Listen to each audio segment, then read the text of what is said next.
Dalam rapat kerja dengan para pejabat sektor pangan pada 21 Agustus 2025, anggota Komisi 4 Dewan Perwakilan Rakyat Slamet meminta stok beras di gudang perusahaan umum Badan Urusan Logistik segera dikeluarkan agar mutunya tak memburuk. Imbauan serupa disampaikan Alex Indra Lukman. Legislator Partai Demokrasi Indonesia Perjuangan ini mengatakan peraturan Presiden nomor 125 tahun 2022 mewajibkan negara memiliki cadangan beras. Namun, menurut dia, stok beras cukup 5-10% dari total konsumsi, dengan asumsi kebutuhan konsumsi setahun 30 juta ton. Cadangan beras cukup 3 juta ton. Karena itu, Alex mempertanyakan stok beras di gudang Bulog yang menembus 4,2 juta ton pada Juli 2025, ujarnya pada 21 Agustus lalu. Per 20 Agustus 2025, Bulog menyimpan stok beras 3,1 juta ton. Sebanyak 194.000 ton diantaranya telah disimpan lebih dari 1 tahun. Stok ini terdiri atas 166.000 ton beras impor dan 29.000 ton beras dalam negeri.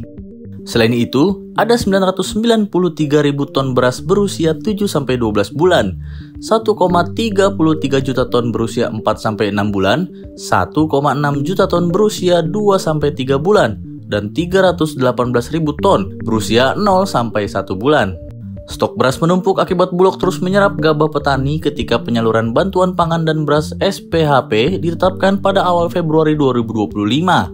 Saat itu pemerintah beralasan dana penyaluran beras 16,6 triliun rupiah dialihkan kepada Bulog untuk menyerap gabah seharga Rp6.500 per kilogram.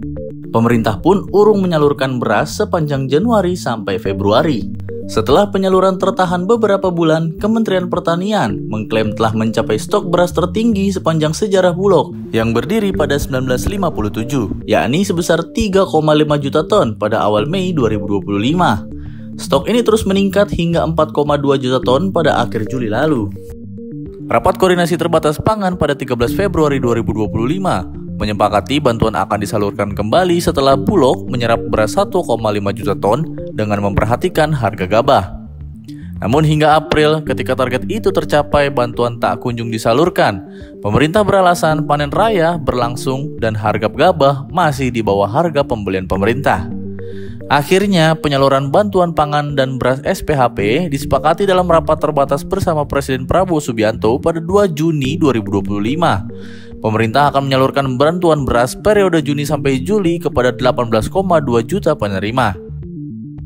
Karena menunggu pencairan dana dari Badan Anggaran Bendahara Umum Negara, Badan Pangan Nasional baru menginstruksikan Bulog menyalurkan bantuan itu pada 4 Juli lalu. Walhasil, jatah bantuan pangan yang direncanakan disalurkan selama 2 bulan kemudian digelontorkan sekaligus pada Juli 2025. Kepala Badan Pangan Nasional Arief Prasetyo Adi mengatakan pemerintah sedang mengeluarkan sisa stok beras impor yang telah berusia lebih dari setahun. Namun beras hasil pengadaan luar negeri yang kualitasnya relatif kurang baik juga didahulukan.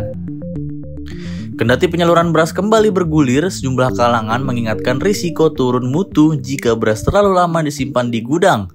Laporan hasil pemantauan lapangan Ombudsman Republik Indonesia pada Agustus 2025 menyebutkan masih ada beras impor dari Thailand, Vietnam, dan Pakistan yang disimpan di gudang Bulog sejak Februari 2024. Ombudsman juga menemukan banyak kutu dan hama yang menurunkan mutu beras di gudang Bulog.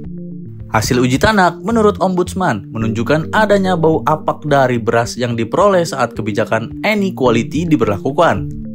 Guru Besar IPB University Dwi Andreas Santosa memperkirakan sekitar 100.000 ton stok beras yang disimpan Bulog akan menjadi disposal atau terbuang karena tak layak dikonsumsi. Dengan begitu, ia menaksir potensi kerugian negara mencapai 1,2 triliun rupiah.